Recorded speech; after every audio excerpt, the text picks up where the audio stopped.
არ შეგშურდეთ, შური თუ არ ჩამოიცილე, ბედნიერი ვერ იქნები. წყენა თუ არ ჩამოიცილე, ბედნიერი ვერ იქნები. თუ მიტევობა არ იცი, ბედნიერი ვერ იქნები. თუ ტოხობა გაქვს ვინმეს მიმართ, რა ბედნიერი ბედი უნდა ეწიო. არ ვერ იქნები ბედნიერი, თორე ჩვენ აზრები გიჩნდება ცუდი, აზრები ტანჯავს ჩვენ.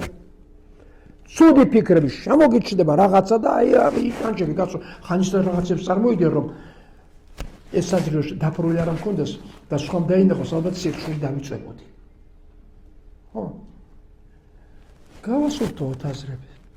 ბედნიერი ვიქნები. თუ არ აქვს წინს, თუ არ ბრაზდები, თუ არ აყვირი ხარ, თუ არ აქვს შურს, ამისი შესაბამისი აზრები გამოიგავა უკვე ჩვენი ცნობიერებიდან, ხო? ისინი კარგ აზრებს არ დაბადებიან. ამრიგად, ბედნიერება აი ხელში მიჭირავს. მინდა ვიქნები, მინდა არ ვიქნები. ამას ვასწავლი ბავშვსაც, რომ გაიხაროს ყველაფრით.